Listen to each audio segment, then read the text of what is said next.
Hello friends, welcome to my auto world YouTube channel. इस video में हम जानेंगे कि टाटा की नई कार अभी लॉन्च होने वाला है इस महीने का 18 को। वो कार है टाटा पंच। वो कार टाटा पंच ने ग्लोबल एनकैप में सबसे ज़्यादा रेटिंग पाया है। यहाँ पर अडल्ट के लिए 5 स्टार और चाइल्ड सेफ्टी के लिए 4 स्टार पाया है। आप देख सकते हैं आप वीडियो में 64 km/h स्पीड में क्रैश टेस्ट किया गया है। यहाँ पर देख सकते हैं आप। इसमें अडल्ट ऑक्यूपेंट के लिए 5 स्टार पाया है और चाइल्ड सेफ्टी के लिए ये कार ने 4 स्टार पाया गया है।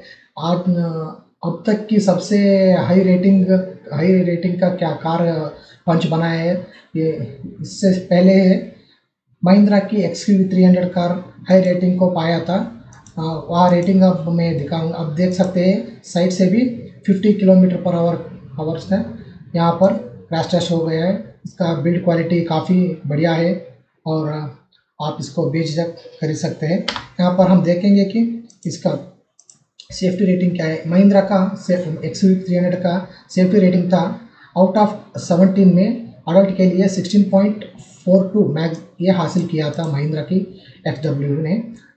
यहीं पर टाटा की पंच ने 17 में आउट ऑफ 16.45 हासिल किया है, जो कि महिंद्रा XUV300 के हिसाब से ज़्यादा है। और चाइल्ड सेफ्टी में टाटा की पंच ने 49 में आउट ऑफ 49 में 14.89 का रेटिंग हासिल किया है। और यहाँ पर आप देख सकते हैं चाइल्ड सेफ्टी में महिंद्रा ने आउट ऑफ 49 में 37.44 हासिल किया था।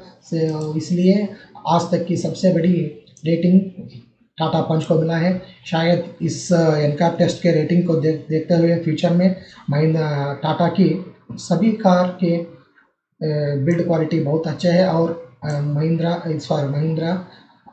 के भी अच्छे हैं। टाटा पंच ये दावा लगाया था कि ये अल्फ़ा प्लेटफॉर्म में बना हुआ है, इसलिए इसका भी सेफ्टी उतना ही अच्छा है जितना टाटा अल्ट्रोस की था। इसलिए ये जायज़ की बात है कि 5 स्टार रेटिंग आना ही था। इसलिए आप लोग टाटा की पंच को परचेज़ करने का इंटरेस्ट है तो आप बेझिझक परचेज़ कर सकते हैं। और मेरे अगले वीडियो में आपको ये टाटा पंच की स्पेसिफिकेशन लेकर आता हूँ और इस वीडियो यहीं पे समाप्त करता हूँ। हमारा वीडियो को लाइक करिए और शेयर करिए। हमारा YouTube channel my auto world को सब्सक्राइब करिए। धन्यवाद। Thank you very much.